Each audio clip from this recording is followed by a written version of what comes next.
Hello, this is Kermit the Streamer doing a Outlaws of Thunder Junction draft. So here we go. One of the things you want to pay attention to on your arena account is every once in a while, basically every day, the store refreshes and they'll usually do one of these deals. I didn't have quite enough resources to do a premier draft, but because of that store thing that happened today, now I do. So here we go. So this is going to be a draft against humans. So there are going to be people picking cards, passing the packs. So we're not going to get quite as busted a deck as you sometimes can with quick draft, unless we happen to be at a really lucky table. So we've got Outcaster Trailblazer. Comes into play whenever any other creature with power 4 or greater enters the battlefield under your control, draw a card, and you can plot this guy just to make sure that you're going to get him for best advantage. I like this a lot. This Rattleback Apothecary is nuts. If you've got an outlaw deck, it's a must-have. Tyrant Scorn is okay. There's a thing about this set. Green is just ridiculously overpowered. So when you have a green pick that's good, it's probably a good idea to take it. There are two good black cards here. The Tyrant Scorn, the Rattleback Apothecary. Consuming Ashes isn't bad either.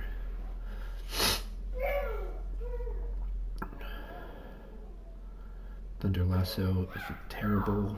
It's not something I'd want to start. Drawbridge Grizzly is okay. Tumbleweed Rising is supposedly pretty good, but not as good as the Trailblazer. Saturo the Infiltrator. So anytime you do a non-token creature, if it wasn't cast, draw a card. So he does immediately draw a card for himself as well. And he's at 2-3 minutes, which is not an amazing stat line, but it's okay. Repulse is a good pick here because blue-green's pretty good. Voracious Varmint's middling. Festering Gulch is nice because probably going to get one of these black cards back.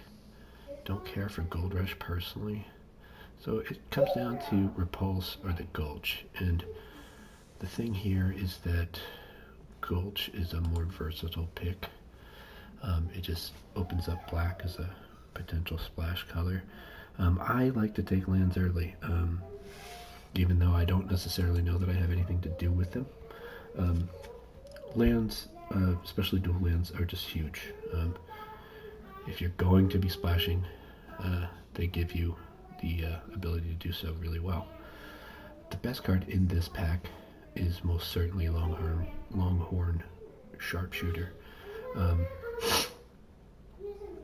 And green-red is a fine thing to play together, so we're going to take that. We still don't really know what colors we are, other than we'd like to play our green, and we'd like to pair it with black. But 3 cards in, we are not locked into anything.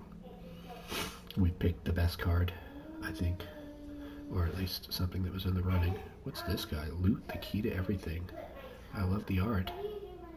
I haven't seen this one yet. He's a Ward 1, 1/2. At the beginning of your upkeep, exile the top cards. Interesting. Very interesting card. But I don't think we pick him high. If he sticks around, we might be happy to see him later, but another Longhorn Sharpshooter seems the way to go. Blood Hustler is the other really cool card in the pack, but I think another Sharpshooter is just the way to go here. What we're really hoping for out of green is a Hard Bristle Bandit. That'll give us the ability to speed up casting certain things. Patient Naturalist isn't bad here. Betrayal of the Vault is nuts. I had that card just crunch on my face the last draft I did. Hell to Pay. This is not bad. There's 2 of them in the pack too. That's crazy. So I think Hell to Pay is good. this is interesting because we've got 2 Hell to Pays, a Thunder Salvo, and this Jagged Barons. I really want to take the Jagged Barons, but it seems like getting one of these Hell to Pays is pretty decent. That extra treasure could be really interesting too. I like Mine Raider here, but ooh, as I was saying, Hard Bristle Bandit, you want to have that. One of the reasons you want this is anytime you commit a crime, you basically get to use them twice, so it's going to be really cool. I'll be able to use these sharpshooters a turn early, get their effect, and because it targets, I'll get to untap again, and oftentimes that'll just allow me to double spell a lot easier. I'm going to take this guy, he's an outlaw, and also it just seems like he's really good. I haven't gotten to play with him yet, so I'm really excited to see what happens. Mirage Mesa wouldn't be a bad pick here, because then that would just open up my ability to really have the option to go into black as well, really easily. Quick Draw, I don't like. Conduit Pylon is fine, it's not amazing. Tornado seems like a good, not a great pick here, but the cycling means it's less of a thing. And, you know, flying is really good this block. There's lots of really good defenses against flying, but a lot of times you just don't have them, and being able to kill an expensive flyer for 2 mana is pretty good, and being able to pitch this card when it's no good is decent. I think it's probably Tumbleweed Rising or Explosive Derailment. You know, I've found that Derailment often hits 2 targets, which card like this, that's what you want to do. When it doesn't, you pay 3 to kill something that you really need to kill, because 4 damage gets a lot of the things in this set. Plenty of things it doesn't get, but I think I'm going to take the Rooftop Assassin. I don't know that we're going to run it, but we have the ability to, so we'll take it. This seems really good, the Luxurious Locomotive. Yeah, I like it, actually. It's a little expensive, but it's real easy to crew and then get that treasure. We'll take this Quill Charger, not excited about it. Thunder Salvo, not bad. I do like Tumbleweed Rising, but I think Thunder Salvo's probably better here. Heartless Pillage, that could be a pick. I just love this card. It's not necessarily good. I just love that they put a Roadrunner in there, and that it references the Wile E. Coyote, so pretty awesome. I think it's Dance of the Tumbleweeds here, or Rise of the Varmints. Rise of the Varmints can get pretty nuts. It sucks when they have an answer, but when they don't, it's pretty good. I'm split here. I have equal favoring for Dance of the Tumbleweeds and Rise of the Varmints, and I just think, based on having played Rise of the Varmints before, that I'm going to go that. Because a limited deck is just going to be filled with creatures, and green is also a color that can do some self-mill too, especially if I do end up getting a couple of black cards to sweeten the pot. Rescue joins up, Death Touch counter on each creature you control, so that turns all of your guys into Death Touch that are in play. And then anytime a legendary creature deals damage to a player, you can draw a card. This just does not seem like it's anything. It is a resilient card type, being an enchantment, but it's not an overwhelmingly exciting one. Cunning Coyote or Prickly Pear seem the way to go, or this Explosive Derailment.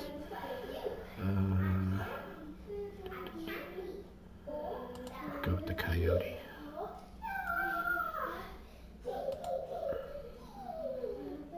Rakdos joins up. This is a cool card. Thunder Salvo, Tumbleweed, Intrepid Stablemaster. So this is just another mana dork, which I'm going to take because it also allows us to hyperspeed out any mounts we might get. I'm not looking to get a lot of mounts. I have one right now in this Quill Charger, but there are some good mounts in red, green, and black that might make this guy worth the time. And I mean, honestly, being able to play a mana dork and have another one on tap if they kill the first one is pretty strong.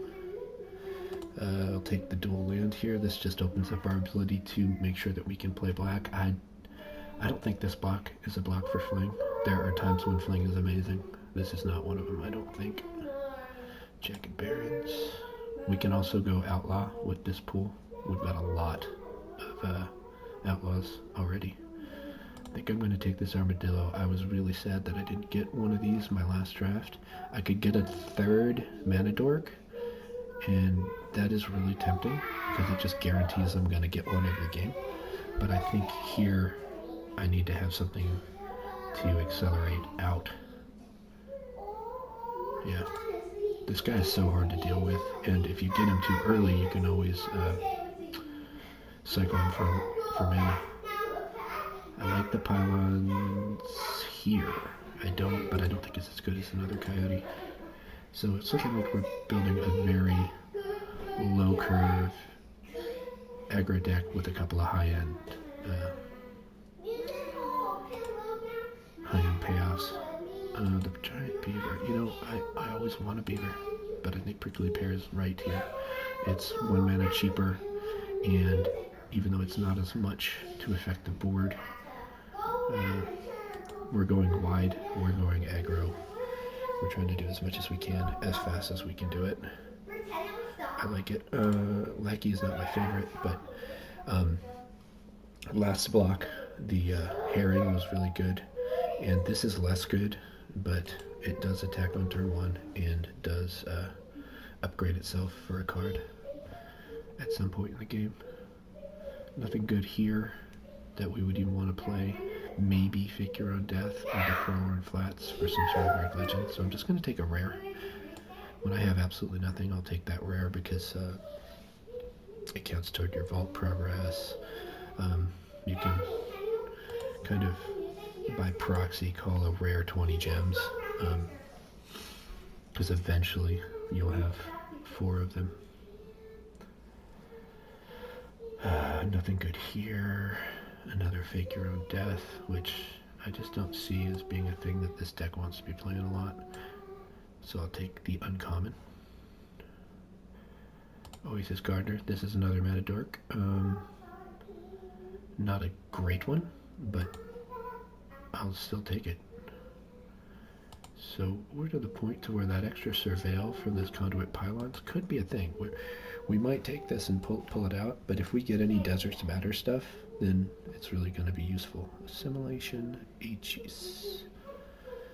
Exile up to 1 target creature. So it's an Oblivion Ring that you can use as an equipment. Oh, I see. So you can exile either there or your thing and copy it. That's really interesting. Neat flavor. I like the art. Map the Frontier. Lots of meta acceleration. Another thingy. Oh, Jolene. Jolene is great. Whenever you attack one or more creatures with 4 or greater, create a treasure, and then that treasure can be sacrificed to zap things. She's useful, and I mean, again, early game, lots of, carving out, getting guys on the board, doing damage. That's what this deck is going to do. I like the Skullduggery here. It's just in my splash color. When you're splashing something, having the cheap stuff is good, but I would be just as happy running a black 4 that I don't intend on being able to cast really early.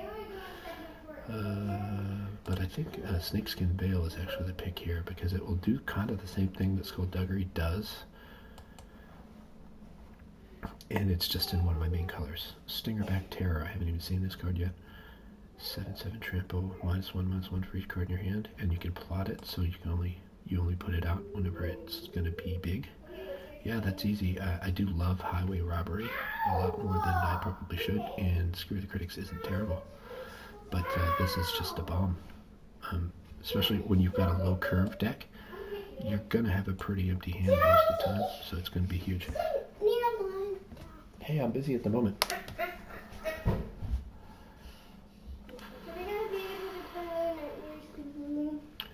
Yeah, well, that's going to be later in the day because I still got to go to work today. Snakeskin Veil. That's going to be a thing to protect our terror at this point, or our armadillo if they manage to get up there. Ooh, I love seeing Archway late. And it's still the best thing in here. I do like Reach for the Sky. I do like Throw from the Saddle. And it is tempting here to go for Throw from the Saddle over Archway. Yeah, I think it's the right play. We've got so many mana dorks. I love having that Archway, but mana should not be a problem for us. Artifice Pulverizer. Full Plunderer, Ankle Biter. Not thrilled by this pick, but I'm going to go ahead and take that Ankle Biter. The Fibblethep. I love that guy. So at this point we've got 27 playables, so we're cutting from what we have. So none of these cards really makes my deck any better, so I'm just going to take the rare. Go ahead and take this giant Beaver.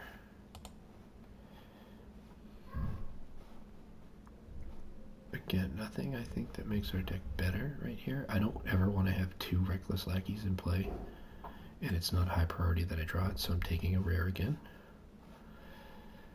Eroded Canyon. I don't really have any benefits for having crimes, so I'll take the Trick Shot here. I just don't think it's going to make the main deck. Late Highway Robbery over an uncommon that I won't play, so we'll take that.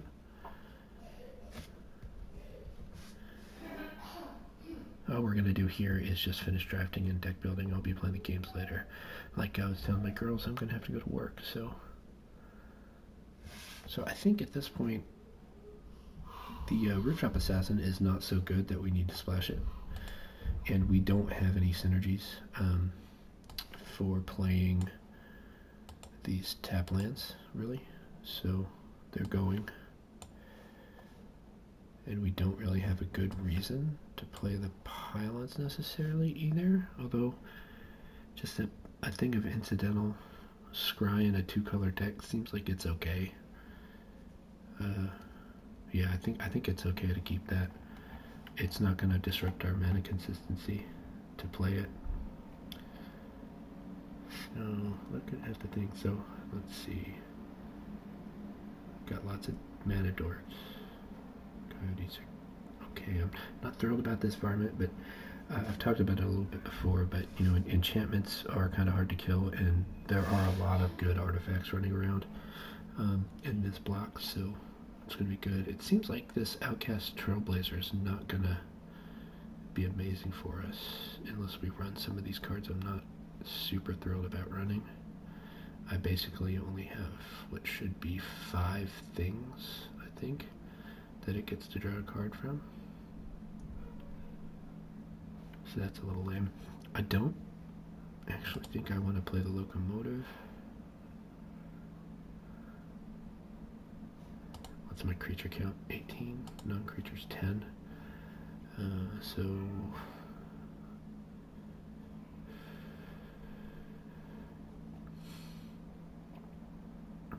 I guess Tornado's gotta go. I have no answer for flying creatures though. That's really unfortunate. So maybe it's not the thing that should go. Probably Trick Shot should go. I got 44 cards, so whenever possible, it is really smart to go ahead and get down to 40 cards exactly. I don't really have a high top end with this deck. So the Rodeo Pyromancers is interesting because it does allow you to double spell quite a bit, but I think it's actually lackluster in this deck. So we're going to cut that. And I don't think we actually need the Gardener. What we're really hoping for is either the Stable Master or the Bandit in our opening hand. Stable Master will get us early access to some of these 2 mounts that we have. With only 2 mounts, though, it's not even going to be that great of a card.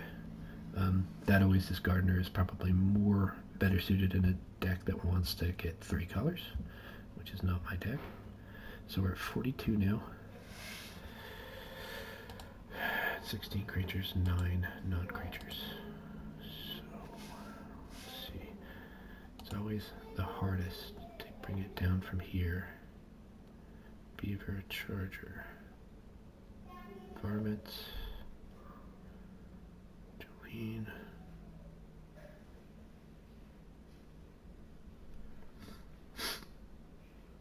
It might actually be Prickly Pear that has to go.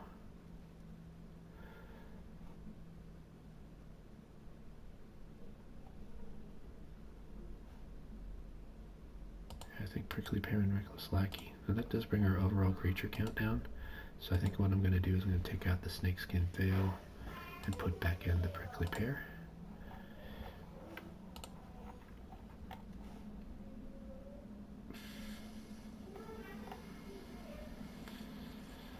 And I think that's the deck. You want to have a curve kind of like this, you know, with this lots of 2s. Your 2-drops, I think, should be your biggest stack. I'm not thinking this deck is going to be amazing, but if it gets in there fast enough, it'll do the thing. So we'll go ahead and add that to the decks and come back and play it later. Thank you very much. This is Kermit the Streamer. Have a great day.